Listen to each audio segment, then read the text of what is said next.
with details on suspensions in AEW and more. This is Wrestling Rambles. My name is John, and you're watching the Wrestling Report.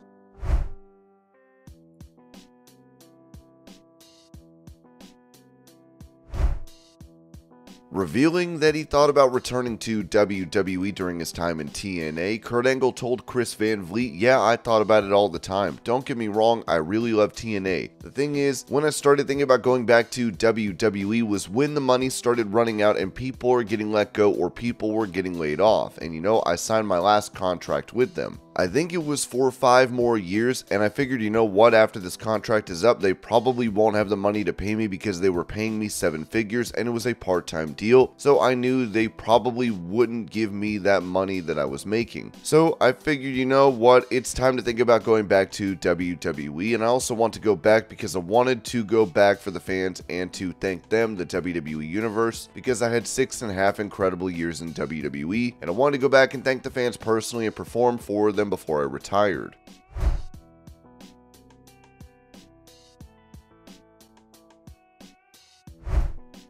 On his podcast, Kurt Angle would say this regarding a return to pro wrestling, noting that, "I'm not feeling good enough to come back and wrestle. I have to have a shoulder replacement surgery. My doctor told me before he injected it with Novocaine. My knees are good, my back is okay, my neck's not too bad, but my shoulder is hurting pretty bad. Eventually, I'm gonna have shoulder replacement surgery. I want to do this movie first before I do it."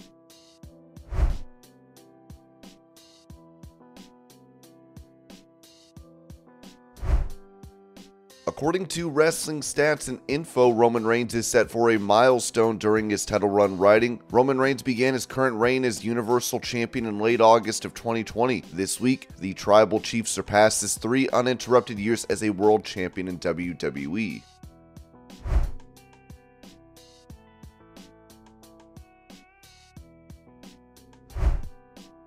After Raw went off the air last night, Becky Lynch told the fans how Bray Wyatt helped her. Here's the clip.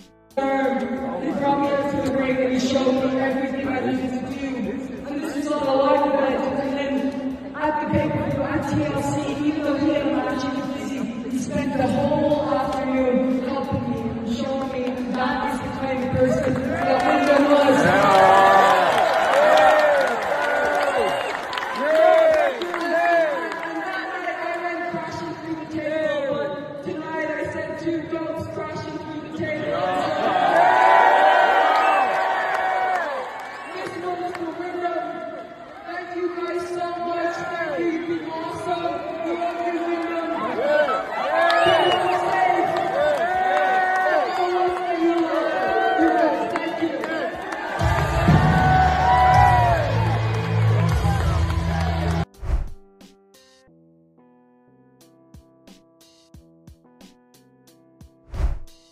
Speaking of the late Bray Wyatt, AEW President Tony Khan is allowing his talent to be present for Wyatt's memorial service, as Fightful wrote. There may be some absences on AEW Dynamite this week. Tony Khan offered the show off to anyone who wanted to attend Bray Wyatt's services.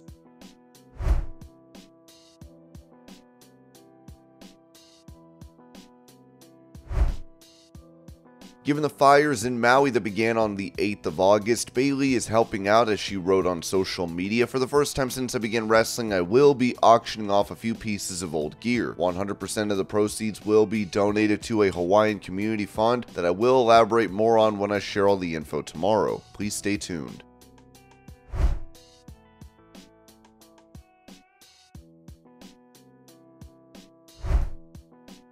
Touching on the idea that he may retire from in-ring action after reports of him shadowing as a WWE producer surfaced, former NWA World Heavyweight Champion Nick Aldis told Nico Knows Best, "It's sort of a blessing and curse of wrestling media and that sort of appetite that fans have for information and wanting to be the first to break stuff all the time. But it's like, it makes it very difficult to even sort of have a conversation or even sort of try something without people putting some sort of finality on it and immediately go, oh, that's it. Like, he's doing this, he's doing that. Nothing like like that is in place, and I don't know why. But again, I guess because of the discussions about, a different role, immediately it sort of jumps to the conversation, oh, he's not wrestling anymore. He's retiring. That's it. Is he done wrestling? I'm going like, what? Hold on. I'm 36 years old, guys. I'm very much in my prime. I'm like, wait a minute. Where does all this discussion about me being done with wrestling come from? Everyone just needs to chill.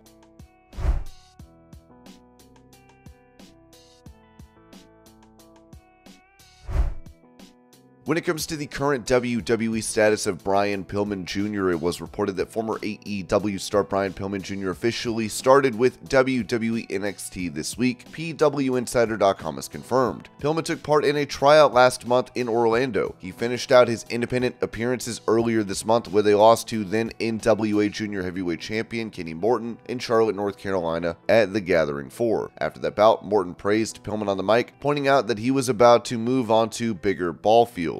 It was further reported that the outlet was told that currently there is no rush to debut Pillman Jr. The intention is to get him into the Performance Center and get his feet under him.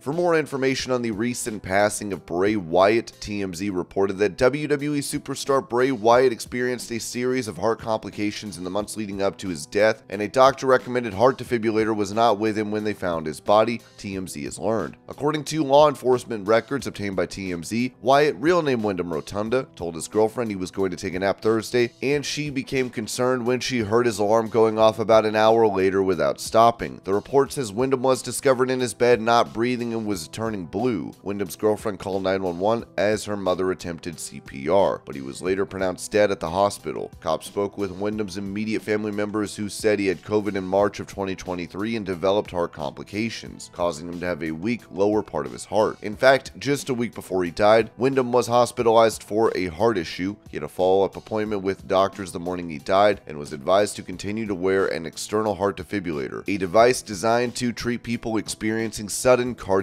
arrest. Though it's not known if the device would have saved his life, investigators determined Wyndham was not wearing the defib at the time of his death. They later located it inside his vehicle parked in the driveway. He was only 36.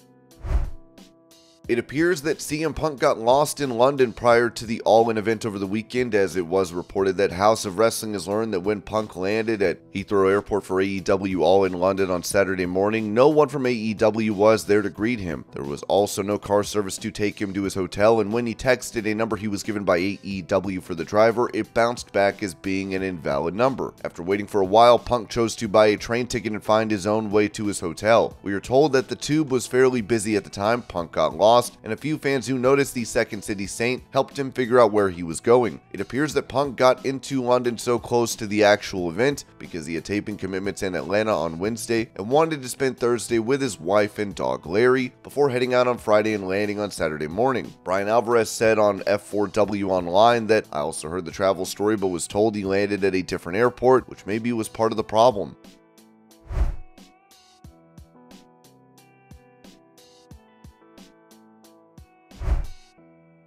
Following the physical altercation that took place between CM Punk and Jack Perry backstage at All In, Fightful added that people close to Punk say that there wasn't much communication between he and Tony Khan after the incident. Punk has went as far as telling people he hates this place as a result of the constant issues in AEW. Many people within the company say he's plenty responsible for those issues. Neither CM Punk or Jack Perry were at the AEW All In after party, and Punk headed out of London Monday afternoon.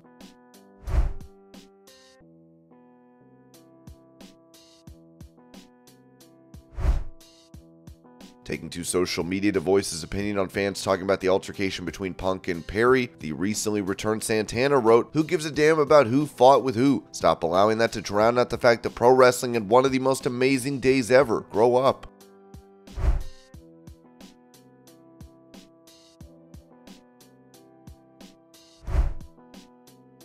It was previously reported that Jack Perry and CM Punk were sent home from Wembley Stadium after the altercation, with speculation that the two would be suspended from AEW. Sean Ross Sapp revealed that, "I've heard a lot more traction to the idea that Jack Perry and CM Punk were suspended for their physical incident at AEW All In, as Brian Alvarez has noted. Sports Illustrated have confirmed this." It would also be noted that we're told that as of now, CM Punk has not been informed of a suspension by AEW, no word on Jack Perry.